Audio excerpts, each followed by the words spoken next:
Disculpas. Aceptadas, hermanos. Discúlpenos, ¿sí?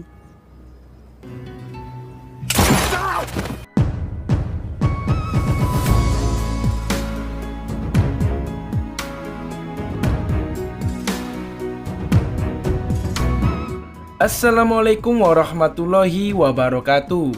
Para pencinta film, dimanapun kalian berada, semoga kalian sehat selalu ya.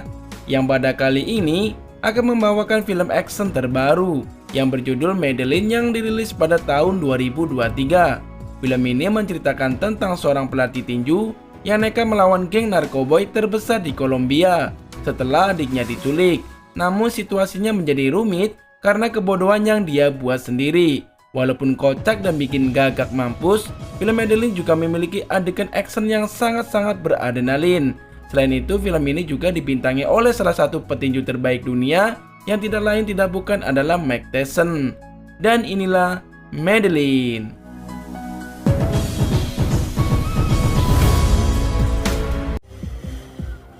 Non, c'est mort, je suis en train de finir une caisse, bouge pas d'ici. Di awal film kita diperkenalkan dengan Reda, seorang pelatih tinju amatir. Dia bermimpi untuk menjadi petinju hebat di Perancis, tapi tidak pernah berani bertarung. Reda juga memiliki saudara angkat yang bernama Stan. Dia seorang montir yang bekerja di bengkel, tapi sering keluyuran. Reda sendiri pernah diurus oleh keluarga Stan sejak dia menjadi yatim piatu. Selain Stan, Reda juga memiliki adik bernama Brahim. Dia merupakan seorang selegram yang bercita-cita menjadi Pablo Escobar. Untuk mendalami cita-citanya, dia pun berdandan layaknya mafia narkoboy tersebut. Hingga akhirnya dia diculik oleh geng narkoboy di Kolombia gara-gara konten Instagramnya. Setelah mendengar kabar itu, Reda pun berniat untuk mengerahkan semua muridnya untuk menyerbu geng tersebut. Akan tetapi, tidak ada satupun yang datang ke bandara kecuali Stan. Alhasil, Reda pun sangat kesal. Dia pikir mereka semua setia kawan. Namun tak lama kemudian, mereka dikejutkan oleh kemunculan Chavik. Dia adalah salah satu murid Reda yang bentuknya seperti ayam kate. Walaupun begitu, dia merupakan salah satu muridnya yang paling pemberani. Mais bon, c'est un gars qui a ultra confiance en lui. Di lain pihak, Stan membujuk Reda agar mengurungkan niatnya. Menurut Stan, melawan geng narkoboy Kolombia adalah hal yang mustahil. Terlebih lagi mereka hanya bertiga. Tapi karena Reda tetap ngotot, Stan pun meminta agar dia bersikap tenang dan tidak gegabah dalam masalah ini. Je vais y aller parce que si j'y vais pas, il y aura personne qui Tu ira. vas garder ton calme et ton sang-froid? Singkat cerita, mereka bertiga pun tiba di Kolombia. Dan tanpa berlama-lama, Reda langsung masuk ke sebuah hotel di mana adiknya menginap.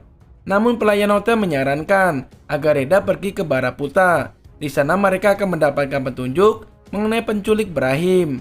Konon katanya Baraputa adalah warung remang-remang yang jarang diketahui oleh turis. Mau tak mau, mereka bertiga pun mengunjungi tempat tersebut. Berbeda dengan Reda yang sangat serius, Stan dan Chavik justru terlihat semangat karena bisa minum kopi kental dan melihat wanita-wanita cantik. Setelah beberapa jam di sana, mereka tiba-tiba didatangi oleh seorang penari tiang bernama Cynthia. Dan kebetulan wanita ini bisa berbahasa Perancis. Reda pun langsung bertanya tentang adiknya dan juga gembong narkoba di Kolombia, yaitu geng Medellin. Namun ketika mendengar kata Medellin, wajah Cynthia langsung berubah. Dia juga meminta mereka agar segera pergi, sebab Baraputa adalah tempat yang sangat berbahaya. Fallait qu'on se casse. Pourquoi? Parce que c'est peligroso, c'est dangereux. Tapi bukannya pergi, mereka bertiga justru tergoda untuk mencoba bubuk tepung segitiga biru. Mereka pun patungan masing-masing gope, lalu teler berjamaah.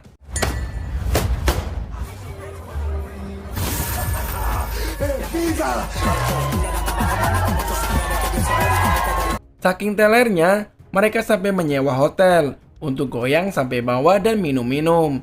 Untungnya Reda masih sedikit sadar dan tidak melupakan tujuannya. Dia kemudian bertanya kepada seorang gadis yang dia sewa tentang kelompok geng narkoboy paling berkuasa. Dia mengaku sebagai calon pembeli bubuk tepung segitiga biru.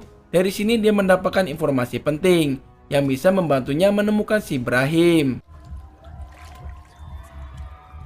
Keesokan paginya mereka terbangun dalam kondisi sedih. Konon katanya Pupuk tepung segitiga biru di sana memang menimbulkan efek sedih setelah digunakan. Sementara itu, Stan mengalami mimpi yang aneh selama tidur.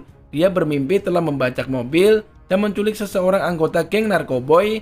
Namun beberapa saat kemudian, mereka mendengar suara aneh dari kamar hotel dan tiba-tiba ternyata Stan tidak bermimpi. Dia dan yang lain benar-benar menculik seorang anggota geng narkoboy. Dan kini jamet itu sudah berada dalam kondisi disekap. Sontak Stan pun panik bukan main. Dia ingin segera mengembalikan si jamet sebelum kartel memburu mereka. Namun, Reda memiliki rencana lain. Dia justru ingin memanfaatkan si jamet untuk ditukar dengan Brahim. Oleh karenanya, Reda pun merekam video ancaman lalu mengirimnya kepada bos si jamet. Je rigole pas, yo estoy serioso, ok? Ça, vous allez comprendre qu'on n'est pas là pour rigoler. Brahim, au plomo. Tak berselang lama Reda mendapat telepon dari nomor Brahim. Di sini terungkap bahwa Brahim tidak pernah diculik sama sekali. Dia ternyata hanya liburan di Kolombia. Videonya yang viral itu sebenarnya adalah settingan agar dia mendapat banyak follower. Dengan kata lain, Reda dan yang lain justru berada dalam bahaya. Terlebih lagi jamet yang mereka culik merupakan anak dari bos geng Medellin, yaitu El Diablo, atau yang lebih dikenal dengan nama Rasudi. T'es où? Parce que lui, je peux te dire que quand je vais le relâcher, je vais venir t'attraper, toi. Ouais, je suis en Colombie, mais on n'est pas au même endroit là. Là, c'est le fils d'El Diablo. Di tempat lain, Rasudi sedang menghukum beberapa anak buahnya. Bos kartel ini menembak kaki mereka dengan sangat kejam, padahal anak buahnya sudah meminta maaf. Disculpas aceptadas, hermanos. Disculpen aussi. Setelah menghukum mereka, Rasudi mendapat kabar tidak menyenangkan. Salah satu anak buahnya memperlihatkan video ancaman dari Reda yang sudah terlanjur terkirim. Rasudi pun segera menghubungi Reda melalui nomor Tejo. Namun bukannya bicara baik-baik, Reda justru malah cari ribut dengan Rasudi. Padahal dia sudah berjanji untuk tetap tenang. Karena kelakuannya, mereka pun kini menjadi buronan geng Medellin. Qu'est mourir de quoi? Qu'est mourir de quoi? Eh, moi, y a pas de mourir, moi. Mais c'est qui celui-là? Il se prend pour qui? Je sais pas. Situasi jadi semakin rumit saat emosi Reda tidak terkendali. Awalnya dia berencana untuk langsung menemui Brahim dan pulang ke Prancis. Tapi tidak ada angin, tidak ada hujan. Tiba-tiba Reda menempeleng Tejo sampai pingsan. Non, non, non, non. Setelah itu mereka memasukkan Tejo ke dalam bagasi mobil. Rencananya mereka akan menjemput Brahim yang tidak jauh dari sana. Namun ketika hendak pergi, tiba-tiba mereka diserang oleh segerombolan jamet. Dan ternyata mereka adalah pasukan yang dikirim oleh Rasudi. Stan pun menggunakan skill ugal-ugalan untuk menjauh dari mereka.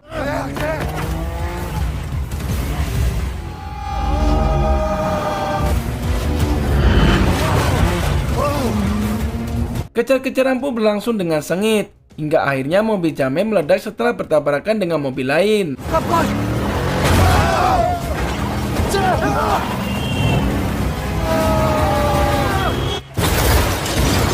Tapi mereka tidak boleh senang dulu, karena Rasudi telah mengutus anak buahnya yang lain. Lalu saat melintas jalur tol, Stan berniat untuk bersembunyi di bawah truk besar. Namun menurut Reda itu tidak mungkin, sebab ukuran mobilnya terlalu besar. Alhasil, mereka pun melihat tutorial dulu di YouTube. Dan ajaibnya mobil mereka bisa muat di kolong truk tersebut.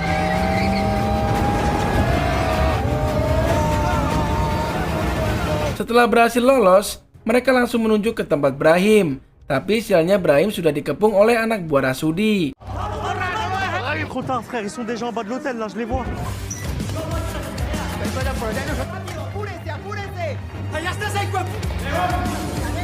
Selagi menunggu kakaknya, Brahim pun berusaha menghindar dari para jamet. Dan satu-satunya jalan adalah melalui lubang pembuangan bantal. Brahim kemudian terjun ke bawah dengan harapan bisa mendarat di atas bantal. Tapi sialnya, dia justru mendarat langsung ke lantai, sehingga membuat kakinya terkilir. Kesialannya tidak berhenti di situ. Brahim juga akhirnya tertangkap setelah terkena pukulan keras dari anak buah Rasudi. Brahim kemudian disisa dan dimasukkan ke dalam kandang bulldog. Kemudian Rasudi mengirim video siksaan itu kepada Reda. Reda pun memiliki ide cerdas untuk menyelamatkan adiknya, walaupun Stan terlihat ragu karena selama ini ide milik Reda selalu gagal. J'ai une meilleure idée. Entah ide apa yang dimaksud oleh Reda, tapi yang jelas mereka langsung menyewa perahu untuk mengarungi laut. Di lain pihak, Rasudi memasukkan anjing buas ke dalam sel. Anjing itu pun menggigit tangan Brahim dengan sangat brutal. Di sini Rasudi mengancam mereka agar segera mengembalikan Tejo. Akan tetapi Reda malah balik mengancam. Dia akan menjadikan Tejo sebagai umpan ikan hiu sambil melakukan video call. Sontak Rasudi pun menjadi panik dan langsung menyuruh anjingnya melepaskan tangan Brahim. Dia juga ingin segera melakukan pertukaran dengan Reda. Setelah video call ditutup, tiba-tiba ada ikan hiu sungguhan yang mendekat. Hal itu terjadi karena Chavik melempar daging dan darah ke dalam laut. Mereka bertiga pun menyerupai Tejo untuk berenang ke atas perahu. Tapi sialnya kedua kaki jamet itu buntung dimakan ikan hiu.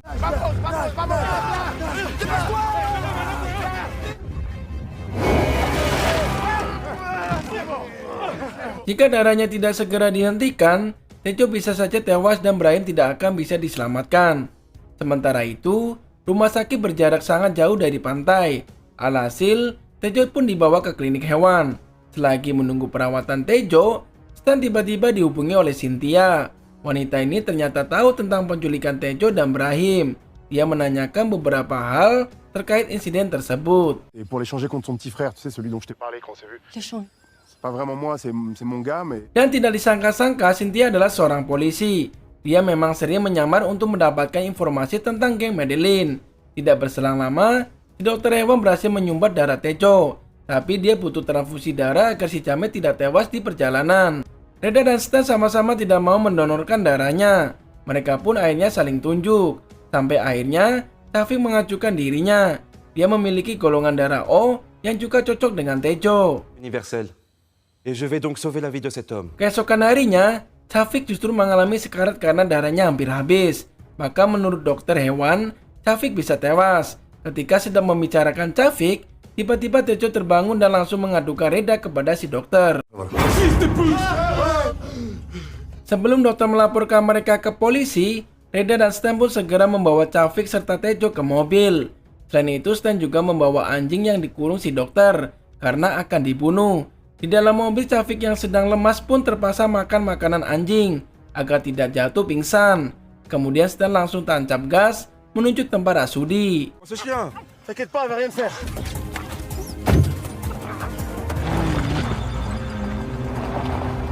Setibanya tempat pertukaran, Reda menjelaskan kembali rencananya. Dia akan mengecek Brahim di mobil Rasudi.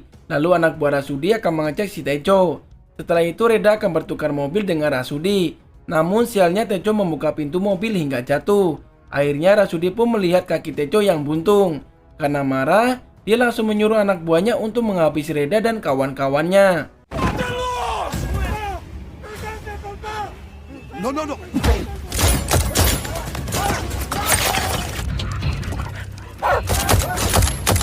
Anehnya mereka bertiga selalu lolos dari kejaran anak buah Rasudi. Tapi di saat-saat yang genting, mereka selalu mendapatkan kesialan. Kali ini Chavik tiba-tiba menerkam seorang bapak-bapak hingga pingsan. Dia mengira kalau itu adalah anak buah Rasudi.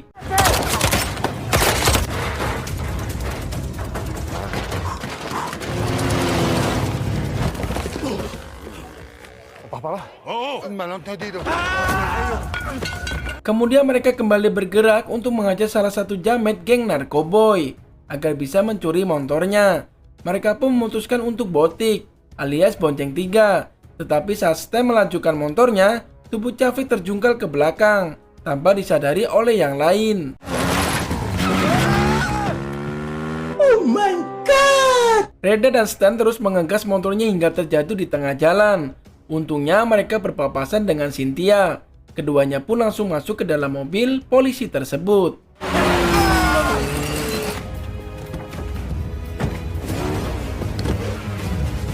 Tak berselang lama, Chavik juga berhasil menyusul mereka berdua.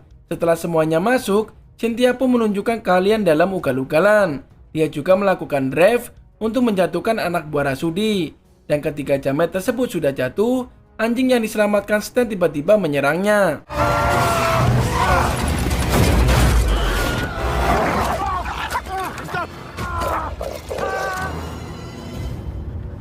Saat situasi sudah aman, Cynthia menunjukkan rencana polisinya.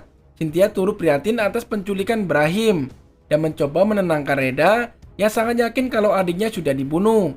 Cynthia sebenarnya tidak diizinkan untuk menolong Reda sebab semua atasannya bekerja sama dengan geng narkoboy, tapi dia masih memiliki hati nurani dan juga ingin menangkap Rasudi. Ok Marissa.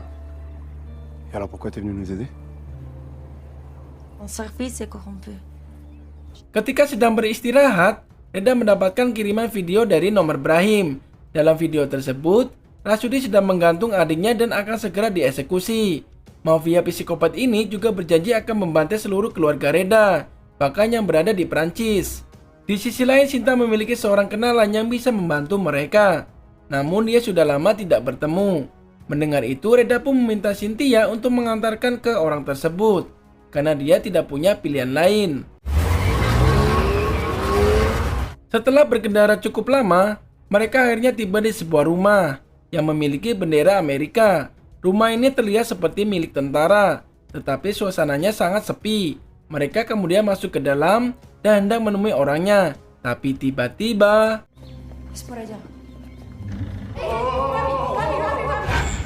sontak, mereka semua langsung terkejut saat melihat seorang babak-babak bertato yang menundukkan senjata ke arah mereka. Di sini Cynthia mengungkapkan identitas dia yang asli yaitu Marissa. Dia juga memanggil pria itu dengan nama akrab yaitu Robbie. Robbie adalah mantan pasukan khusus sekaligus sahabat ayah Cynthia. Dia dikenal sebagai sosok yang sangat brutal, terutama ketika menghadapi geng narkoboy.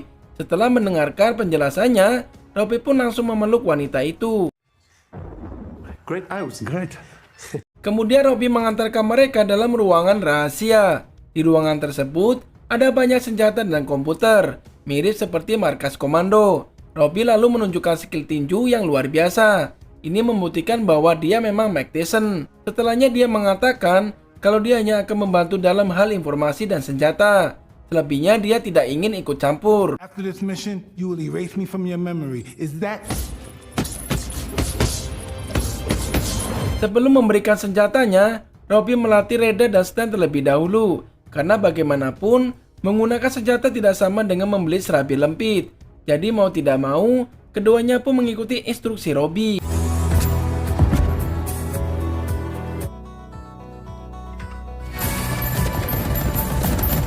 Selepas latihan, Robbie memberi pembekalan strategi kepada mereka.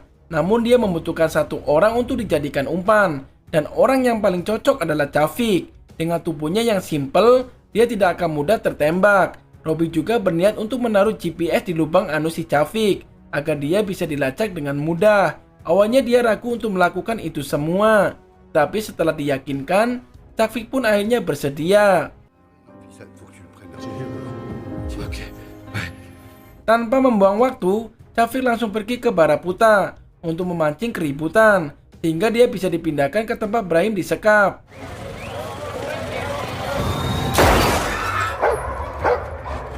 Di waktu yang sama, Reda dan Stan sudah bersiap untuk berangkat. Mereka sebenarnya membutuhkan Robbie di lapangan, tapi dia menolak. Sebagai gantinya, Robbie akan tetap terhubung melalui alat komunikasi. Setelah semua siap, mereka pun berangkat ke markas Rasudi. Sesampainya di lokasi, Reda dan Stan segera mengeluarkan drone agar Robbie bisa memberi mereka arahan. Lalu keduanya menyelinap ke kandang anjing.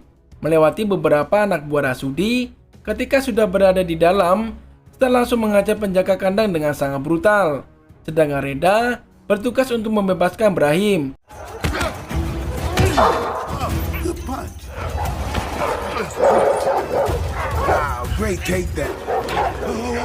Setelahnya Reda memasang peledak di pintu gerbang untuk membuka gemboknya. Tapi bodohnya, mereka lupa mengeluarkan Chavik. Jadi mau tidak mau, Reda dan Stan harus kembali ke dalam markas. Sedangkan Brahim disuruh menunggu di dalam mobil. Dan jika ada masalah, Reda memintanya untuk menelpon Cynthia. Kali ini rintangan untuk mereka menjadi lebih berat, karena pasukan Rasudi sudah siap dengan senjata masing-masing. Stan pun menggunakan granat asap agar pergerakannya tidak mudah terbaca.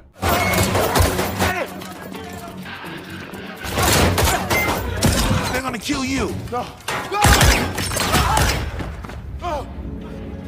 Meskipun mereka hanya berdua, keduanya mampu melumpuhkan banyak jamet. Bahkan Stan tidak sengaja membunuh 2 orang. Awalnya dia merasa bersalah, tapi berkat nasihat Robbie, Stan menjadi semakin brutal.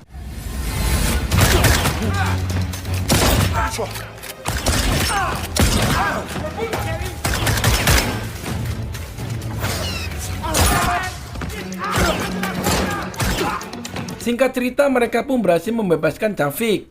Hanya saja mereka dihadang oleh anak buah Rasudi yang paling sangar, sebut saja Tukiman. Sementara itu Reda dan Stan sudah kehabisan peluru. Akhirnya Reda mengajak Tukiman untuk bertarung dengan tangan kosong. Tapi ketika Tukiman bersedia, Reda malah menyuruh Stan untuk melawannya. Karena pernah dilatih tinju oleh Reda, Stan pun bersedia untuk mengoyak tubuh jamet itu. Messieurs, nous sommes 3. Sayangnya kekuatan pukulan Stan tidak mampu mengimbangi kekuatan Tukiman. Akibatnya Stan babak belur sampai kesulitan berdiri. Tukiman lalu mengambil pistolnya dan hendak membantai mereka. Namun tiba-tiba, dan tidak disangka-sangka yang menembak Tukiman adalah Brahim. Keesokan paginya, Reda dan Stan berterima kasih kepada Robbie karena telah membantu sampai sejauh ini. Untuk bisa pulang, mereka harus pergi ke rumah bekas milik Pablo Escobar. Di sana ada sebuah pintu rahasia yang mengarahkan mereka ke sebuah helikopter. Brahim pun sangat senang berada di tempat idolanya. Dia bahkan sempat-sempatnya membuat video TikTok. Reda pun langsung memarahi Brahim yang tidak pernah peka dengan keadaan. Dia juga memintanya untuk mencari idola lain, misalnya Hotman Paris. Yo soy Pablo Emilio Escobar Gaviria. Y tienes el primero. Mais arrête avec le buzz de merde là. Les Pablo Escobar, les Tony Montana, c'est... Brahim akhirnya menyesal dan meminta maaf kepada kakaknya. Setelah itu mereka melakukan video call dengan Rasudi, yang baru saja kehilangan banyak anak buah. Rasudi pun langsung murka karena diejek oleh Reda dan kawan-kawan. Dia lalu mengerahkan pasukannya yang masih tersisa untuk membantai orang-orang Prancis tersebut. On a voulu sous-estimer les Français. Ils sont où les... Alors, je crois que j'aurais pu venir tout seul. J'aurais réglé l'affaire. Di sisi lain, Reda dan yang lainnya akan segera pergi. Sebelum pergi, mereka pun berpamitan dengan Cynthia, terutama si Stan, karena dia sangat menyukai wanita itu. Dia juga berpamitan kepada anjing yang pernah dia selamatkan. Adiós. Stan kemudian mempelajari kemudi helikopter sebelum kami diserang oleh pasukan Rasudi lagi. Ternyata mereka sudah merencanakan sesuatu untuk para jamet tersebut. Reda telah menanam bom di dalam rumah Escobar. Sehingga ketika Rasudi dan pasukan datang, Brahim bersama Chavik akan menggiringnya ke dalam. Lalu bom akan diledakkan. Tapi sayangnya Reda tidak bisa ikut pulang bersama yang lain. Dia memutuskan untuk mengorbankan diri sebab bom itu hanya bisa diledakkan dari dalam. Je vais devoir tout faire péter de l'intérieur. Qu'est-ce que tu me racontes là? Je vais pas venir. Dengan terpaksa, Stan pun mulai menerbangkan helikopternya. Namun sebelum pergi, Reda ingin berpisah dengan Brahim. Dia berpesan agar adiknya itu mengurus sang ibu serta mengurangi waktu tiktokan. Tak berselang lama, Rasudi masuk ke dalam ruangannya. Dan disinilah Reda meledakkan rumah tersebut.